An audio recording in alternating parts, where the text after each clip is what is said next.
Um, let's see here. We got a couple players online right now. We're still waiting on our opponent. He said he'd be online in a few minutes. Conlan, is that correct?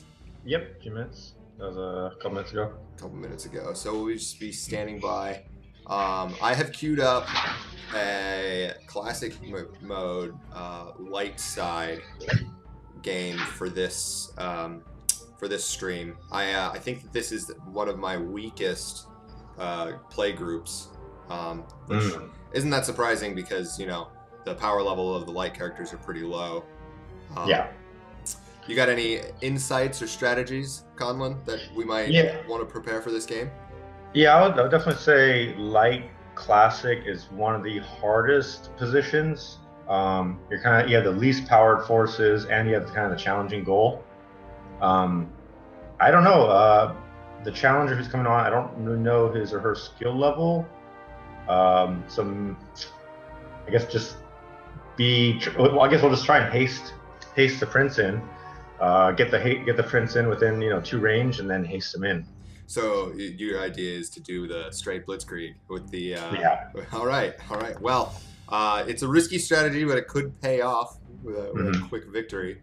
What if our opponent doesn't give us a way in? I mean, if we really want to try and get fancy, we can try and just beat him in combat repeatedly until his forces are weak enough that we can just walk our prince in.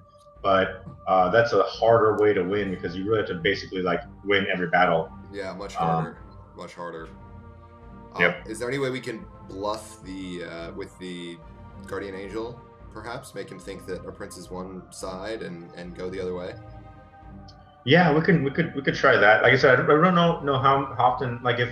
If this challenger is new to the game, then it's easier to bluff them out.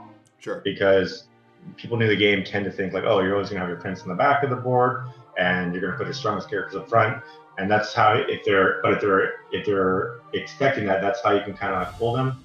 So I don't know what his experience level is. We'll see. For sure. Well, so if he is a new player, what do we expect from him then? Strong characters up front, yeah. Yeah, probably strong characters up front. He'll probably put the Minotaur in the labyrinth. Most people new to the game just go for that because that's kind of an obvious move to do. Nice little maneuver, safety maneuver. Yeah. So. Well. Yeah, I don't know. How do you punish that? You just want to? Should we just throw Ragnar into the Minotaur then? Is that Yeah, that's a good point.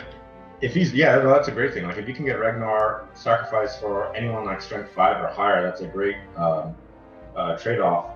So yeah, we could just start with that. We're talking. Hopefully, he's not watching the stream, but we could put Ragnar up near the labyrinth and just hit that our first turn.